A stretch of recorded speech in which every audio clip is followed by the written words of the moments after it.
It's been a strange console generation for Team Xbox so far. It started during a pandemic and resulted in supply chain issues that made the Xbox Series X hard to get for months. The potential killer app launch title, Halo Infinite, suffered an embarrassing but much needed year-long delay. Microsoft tried to buy Activision Blizzard for $69 billion with a B dollars, only to see regulatory agencies around the world challenge it before the deal ultimately went through. The company shipped one bona fide Game of the Year, Forza Horizon 5, and also started publishing its first-party games on PlayStation 5 and Nintendo Switch.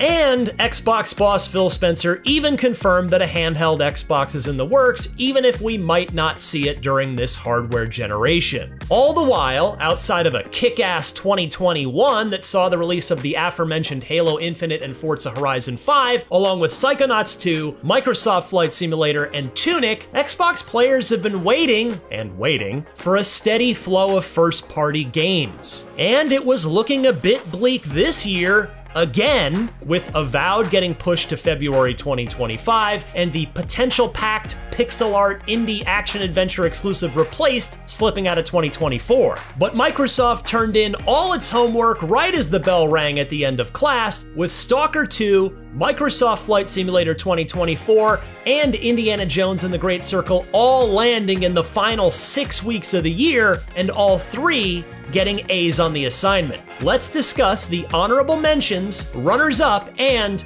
best Xbox game of 2024. Don't you want to know what this is all about? You're damn right I do. The psychologically focused sequel to Hellblade was the first ever officially announced Xbox Series X game, and when it finally shipped this year, it can lay claim to at least one title: best looking Xbox game ever made. Ninja Theory's Unreal Engine 5 powered narrative-driven adventure is a technical showpiece, a powerhouse of pixels that leverages all 10.2 teraflops of power that the Xbox Series X is packing. It's a bit light in the gameplay department, more akin to a walking simulator than a proper action-adventure, but it is nevertheless beautifully acted and stunningly presented. It's very much worth taking the time to go on this journey with Senua. What will I become?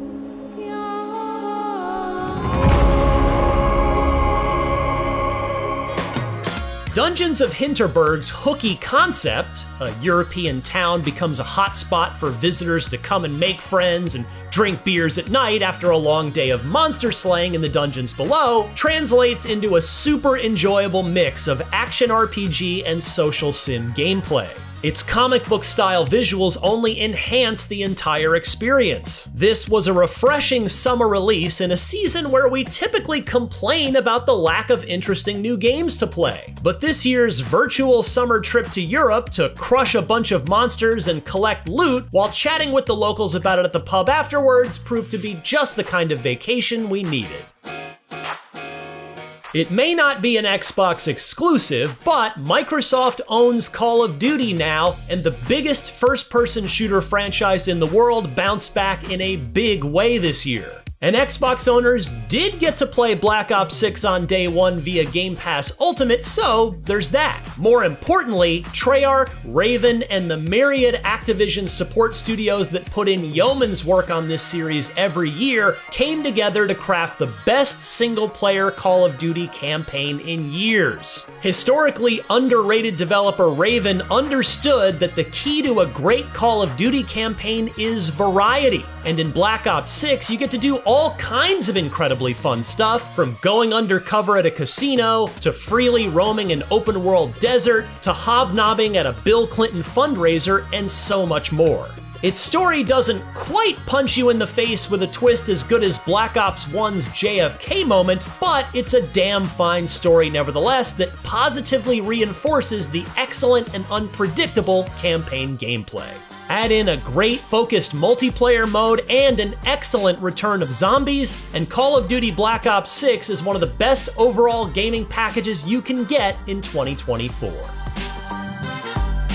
The developers of Stalker 2: Heart of Chernobyl went through a literal version of Hell on Earth in order to get this deeply personal game about their home country of Ukraine made after Russia invaded it midway through development. That it got done at all is an incredible testament to their perseverance and human spirit, and how lucky we are that they did finish it, because it is fantastic. Side note, the 90-minute documentary about the making of this game is an incredible human story that's well worth watching. Find it on Xbox's YouTube channel. This first-person shooter sequel mixes punishing survival gameplay with brutal combat in a brooding sci-fi atmosphere to create a gameplay loop that feels refreshingly old school, yet delightfully new and modern all at the same time. Though its initial launch was marred by a host of technical issues, its fixes and updates came so frequently that it's impossible to hold its launch day against it. And if you're just jumping in now,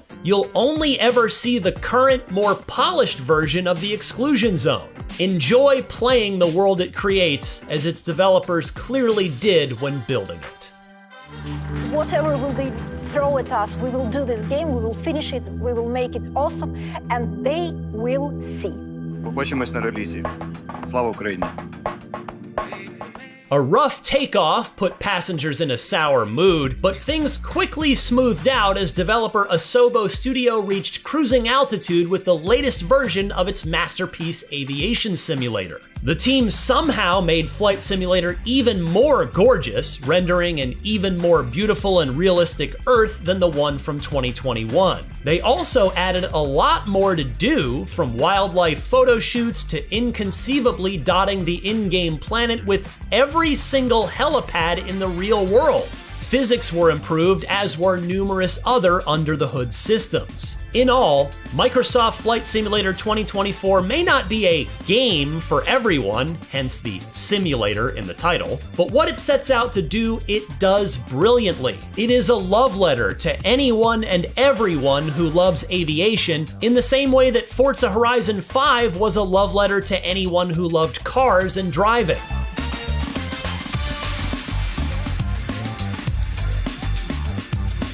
Lucasfilm chose wisely when partnering with Machine Games to make a AAA Indiana Jones video game. The talented studio revived and modernized Wolfenstein, and before that made one of the greatest licensed video games of all time and one of the best original Xbox games ever in the Chronicles of Riddick: Escape from Butcher Bay. And so it is high praise when we say that Indiana Jones and the Great Circle is the best game this group of developers has ever made. Not to mention the best Indiana Jones anything since The Last Crusade 35 years ago. Some gamers were skeptical when we found out back in January that Indy's latest interactive adventure would be played primarily in first person. But once everyone played it, Machine Games' choice was quickly validated.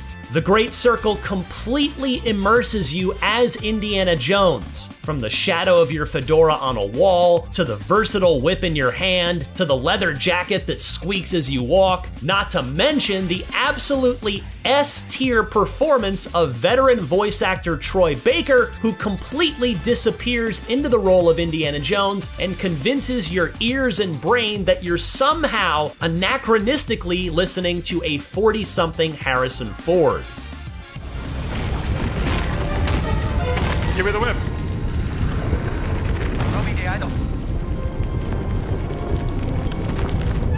Give me the whip! Adios, señor. The Great Circle has action, sure, but that action occurs as a complement to the real heart of it, adventure. Your whip can be used to stun enemies or knock the gun out of their hands, but it's mostly used for traversal as a makeshift rope to help you navigate the crypts, tombs, cities, and dig sites you'll visit around the world. And the swelling orchestral score makes the big moments feel extra big, just as it did in the Indiana Jones movies. The writing is also spot on, with humor being used to punctuate various scenes and make sure the tone always stays fun without ever getting too dark or serious. Oh, and you'll be solving puzzles too. So many puzzles, both big and small, and they're all really enjoyable to figure out. In short, Indiana Jones and the Great Circle isn't just the best Xbox game of the year, it's the best game that Microsoft has shipped under any of its banners since IGN's 2021 overall Game of the Year winner, Forza Horizon 5. It's a globe-trotting adventure action romp that eschews shooting in favor of punching, puzzles, whips, quips, story, side quests, and set pieces. It is brilliant, impossible to put down, and it plays unlike any other first-person game out there.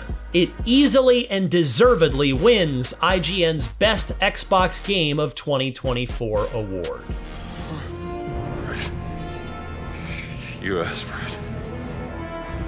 There you have it! Indy swung in on his whip and snatched that Best Xbox Game of the Year award right at the last minute before the ceiling caved in on 2024. It's a heck of a game to end the year on for Microsoft, and the good news is that Xbox's 2025 is already looking promising, with Avowed, Doom the Dark Ages, The Outer Worlds 2, Replaced, and Fable all penciled in for the coming year. Could 2025 be the best year of the Xbox Series generation yet? It certainly has that potential, but in the meantime, if you'll excuse me, I've still got mysteries to solve, field work to do, and achievements to unlock in Indiana Jones and the Great Circle so I can 100% Machine Games' gem. For more discussion on all of your favorite Xbox games, don't miss our weekly Xbox show, Podcast Unlocked. And for everything else in the world of video games, you're already in the right place right here at IGN.